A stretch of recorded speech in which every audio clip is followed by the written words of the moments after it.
d'abord les collègues avec qui je pourrais trouver une espèce d'interactions qui sont positives. Après, bon, j'ai pas envie que l'argent, ça soit le truc qui compte le plus, mais enfin, il faut aussi voir la réalité des choses.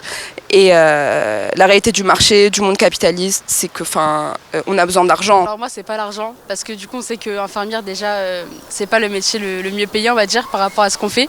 Mais moi, c'est vraiment apporter de l'aide aux patients et aussi avoir une bonne entente avec l'équipe et vraiment, en fait, apporter quelque chose à des personnes. Être dans une entreprise qui a des valeurs qui sont proches des nôtres, c'est hyper important.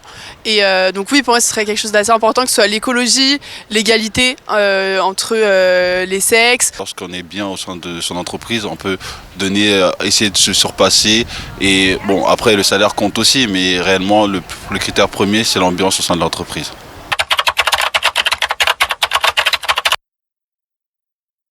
Pour moi, le job idéal en 2025, c'est un job qui s'adapte à nous un maximum. Je trouve que pour moi, un job serait vraiment d'avoir une diversité culturelle très forte, mais aussi un endroit où on n'est pas forcément derrière un bureau, où on bouge, où on recueille les expériences d'autres personnes. Quelque chose où je peux fixer mes horaires, toujours faire mes 35 heures, mais si je veux commencer à 10 heures, finir plus tard, ou si je veux commencer plus tôt, je peux finir plus tôt.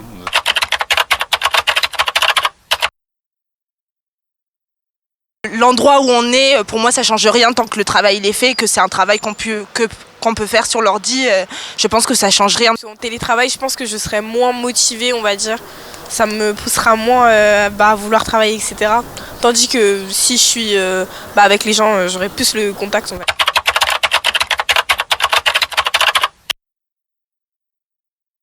Travailler avec des générations plus anciennes, vraiment je trouve que c'est vraiment bénéfique. Pour le coup, nous on peut leur apporter pas mal de choses sur les nouvelles recommandations, ce qui vient de sortir, parce qu'au final c'est un métier qui évolue sans cesse. Et elles vont avoir toute l'expérience que nous on acquiert au fur et à mesure, mais elles ont beaucoup plus d'expérience que nous. Et donc on a ce partage d'expérience de part et d'autre. Franchement, ça nous apporte énormément.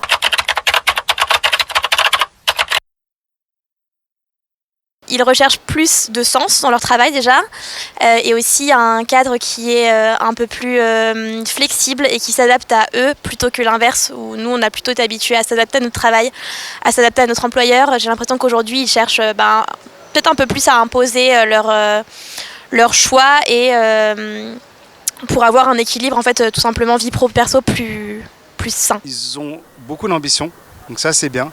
Beaucoup d'ambition, mais un côté aussi, dès que ça les saoule, ils vont avoir tendance à arrêter ou à passer à autre chose. Je ne peux pas tous les juger de la même façon, donc il y a différentes mentalités, mais la majorité, je les vois qui sont beaucoup plus exigeants en termes de salaire. Moi, je suis restée chez la même entreprise pendant 13 ans. Mais ce que je vois chez les jeunes, c'est qu'ils vont chez celui qui leur donne un peu plus à chaque fois. Donc, ils ne créent pas ce sentiment d'engagement par rapport à la société. Bon, il n'y a pas de notion de fidélité chez eux. Donc, ils vont vers celui qui donne le plus.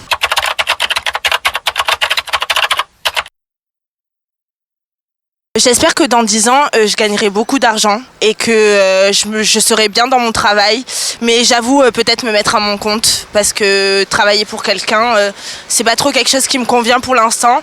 Mais je sais même pas si j'ai envie de rester en France au vu de toutes mes expériences professionnelles passées. Moi, j'aimerais bien être en freelance, bouger sur un mode freelance, être totalement télétravail et si possible proche d'une plage.